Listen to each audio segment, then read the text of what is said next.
Hi friends, आइए continue करते हैं अपने डीबीएमएस की सीरीज़।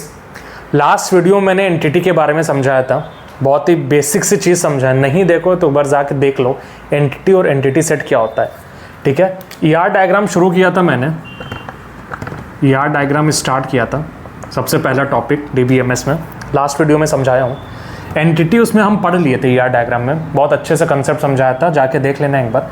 आज पढ़ेंगे रिलेशनशिप। रिलेशनशिप क्या होता है, ठीक है, रिलेशनशिप क्या होता है, कैसे डिनोट करते हैं। ठीक है, हमने लास्ट वीडियो में जब देखा था ईआर डायग्राम, पहले देखा था टीचर,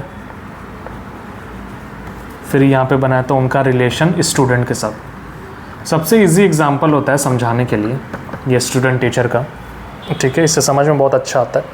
टीचर टीच करता है स्टूडेंट को, ठीक है, टीचर टीच करता है स्टूडेंट को। रिलेशनशिप पे ज़्यादा ध्यान देंगे आज, ठीक है। लास्ट वीडियो में मैंने एंटिटी पढ़ाया था, आज रिलेशनशिप पे ध्यान देंगे, ठीक है। ये रिलेशन है, इसको डिनोट करते हैं डायमंड से, डायमंड से, ठीक है। टीचर टीचर्स स्टूडेंट, ठीक है। इसमें तीन चीज़ पढ़ते हैं रिलेशनशिप में। डिग्री क्या होती है, कोऑर्डिनलिटी रेशियो क्या होता है, और पार्टिसिपेंट कांस्टेंट क्या होता है, पार्टिसिपेंट कांस्टेंट, ठीक है। ये तीन चीज़ इंपॉर्टेंट है, इसको हम पढ़ते हैं, ठीक है। डिग्री क्या होती है रिलेशनशिप में, इस रिलेशनशिप की डिग्री क्या है, देखने से पता चल रहा है। एक एंटिटी सेट यहाँ है, दूसरा एंटिटी सेट यहाँ है, तो number of entity set in A ER diagram is the degree of relationship, ठीक है। तो नंबर ऑफ एंटिटी सेट कितना है, एंटिटी सेट पिछली वीडियो में पढ़ाया हूँ, 1 और 2, मतलब इसकी डिग्री क्या हुई, बाइनरी। कोई पूछेगा इस ईआर डायग्राम की डिग्री क्या है, तो क्या होगा, बाइनरी डिग्री है, ठीक है। क्या क्या हो सकता है, ठीक है, और एग्जांपल देखते हैं, डिग्री का और एग्जांपल देखते हैं।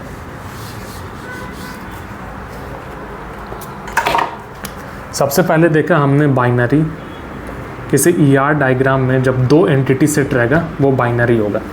किसी यूनरी हो सकता है क्या, यूनरी, ठीक है, एक, मतलब किसी एक में सिर्फ एक ही हो, तो इसको कैसे करेंगे, एक रिलेशन है खुद से, वो अपने से ही, तो एग्जांपल ले लो, जैसे कोई टीचर ही मान लो, वो एचओडी भी तो हो सकता है, प्रोफेसर जो होता है, प्रोफेसर ले लो, वो एक डिपार्टमेंट का एचओडी भी होता है और वो प्रोफेसर भी होता है, जैसे असिस्टेंट प्रोफेसर होते हैं, एसोसिएट प्रोफेसर होता है, तो एक एचओडी भी होता है जो मेन हेड होता है। तो ये यूनरी रिलेशनशिप हो गया, ठीक है, अपने से ही रिलेटेड है, वो क्या है, एचओडी है, अपने से ही रिलेटेड है।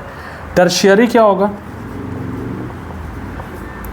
यहाँ पे एक रिलेशनशिप होगा, 1 2 3, 3 एंटिटी सेट होंगे, ठीक है, 3 एंटिटी सेट होंगे, 1 2 3, ये टर्शियरी हो गया। इसी तरह 4 होते हैं, 1 2 3 4, तो basically number of entity set जितने भी होंगे ईआर डायग्राम में वो उसकी डिग्री हो जाएगी। एनरी होती है नॉर्मल, मैक्सिमम एनरी हो सकता है, ज़रूरी नहीं है कि 4 ही हूँ, क्वाड एनरी भी हो सकता है, मतलब एन नंबर ऑफ डिग्री हो सकती है। तो जितने भी एंटिटी सेट होंगे वो आपके डिग्री होंगे।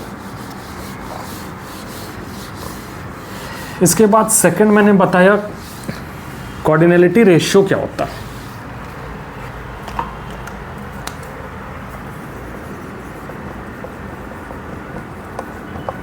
कोऑर्डिनलिटी रेशियो क्या होता है, ठीक है, इसको कैसे समझते हैं, ठीक है।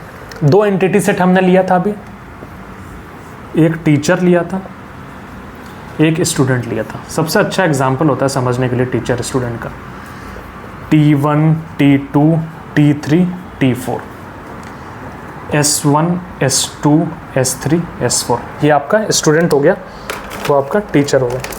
अब कोऑर्डिनलिटी रेशियो कैसे समझते हैं, अगर एक स्टूडेंट पे सिर्फ एक ही टीचर असाइन है, ठीक है,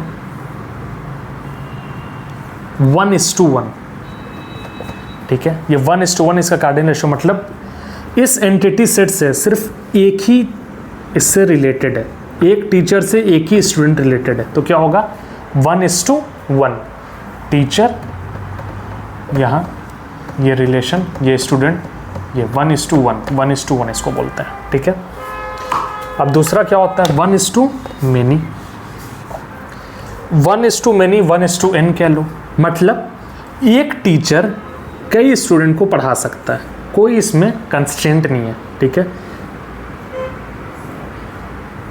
एक टीचर कई स्टूडेंट को पढ़ा सकता है, मतलब यहाँ पे 1 रहेगा, 1:many, ठीक है। कोई दूसरा स्टूडेंट यहाँ S2 है तो यहाँ से S2 वाला सिर्फ इधर ही, कोई इस 2 स्टूडेंट एक टीचर पे नहीं आ सकते, एक टीचर कई स्टूडेंट को पढ़ा सकता, ठीक है। तीसरा आता है many:1, many:1,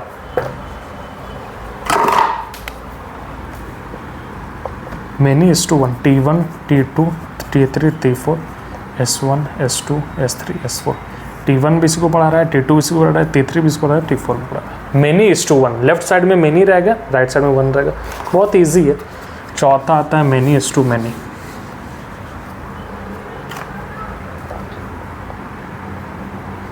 T1, T2, T3, T4, S1, S2, S3, S4, ये सारे एक एंटिटी हैं, एक इंस्टेंस है, कोई कहीं भी जा रहा है तो many:many रिलेशनशिप होता है। इसको डिनोट करने का भी बहुत अलग अलग तरीके हैं।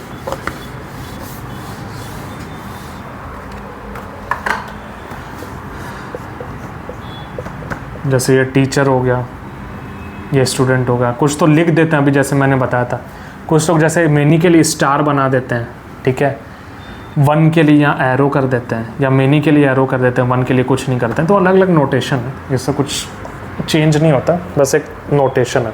many:1 का हो गया, या ऐसे कर देते हैं टीचर स्टूडेंट, many में ये एरो लगा दिया, बिना एरो का 1 है, मतलब ये भी many:1 हो गया, ये भी many:1 हो गया, डबल स्टार है तो many:many हो गया, ये एक नोटेशन है, समझने का तरीका, ठीक है। कोऑर्डिनेलिटी रेशियो हो गया आपका कंप्लीट। अब पार्टिसिपेट कांस्टेंट देखते हैं क्या होता है।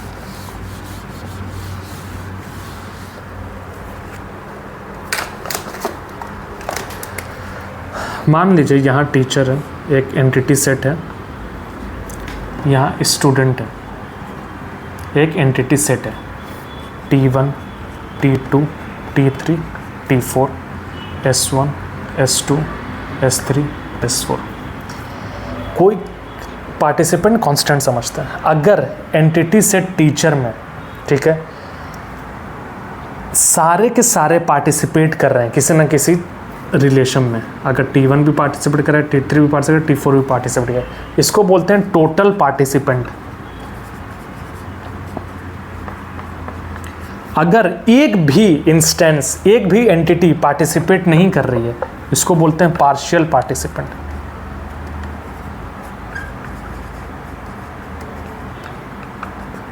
ठीक है, इसको डिनोट करने का भी एक तरीका होता है, ये डबल है तो टोटल पार्टिसिपेंट होता है, सिंगल है तो पार्शियल पार्टिसिपेंट। बहुत इजी है ये टोटल पार्टिसिपेंट, ठीक है। ER डायग्राम सबसे पहला टॉपिक था मेरा DBMS में पढ़ाने का। लास्ट वीडियो में मैंने एंटिटी बताया था, कंसेप्ट समझाया था। इस वीडियो में मैंने रिलेशनशिप बताया, क्या क्या होते हैं, 3 चीज़ बताया, degree, cardinality ratio, participant constant. कभी कभी सीधे डबल एरो दे के पूछ देता है एग्जाम में, ये टोटल पार्शियल ये क्या नॉर्मल है, तो ऐसे क्वेश्चन आते हैं, बहुत कम आते हैं लेकिन कभी कभी आ जाता है। तो एंटिटी रिलेशनशिप डायग्राम यहाँ पे ख़त्म हो गया। नेक्स्ट वीडियो में या तो क्वेश्चन करेंगे या तो डिपेंडेंसी पढ़ेंगे, फंक्शनल डिपेंडेंसीज क्या होती है, उसके बाद बहुत सारे टॉपिक हैं, फंक्शनल डिपेंडेंसीज है, उसके बाद कीज़ है, उसके बाद नॉर्मलाइजेशन है, टी है, ग्राफ है, ऐसे प्रॉपर्टीज़ है, कंकरेंसी कंट्रोल है, तो बहुत सारी चीज़ें हैं, ठीक है। तो ER डायग्राम आपका कंसेप्चुअली ख़त्म हो गया। कोई क्वेश्चन रहेगा और इस पर क्वेश्चन कराएंगे, देखता हूँ नेक्स्ट वीडियो में क्वेश्चन बनते हैं, तो फिर डिपेंडेंसीज से शुरू करेंगे next topic. Okay, next video में।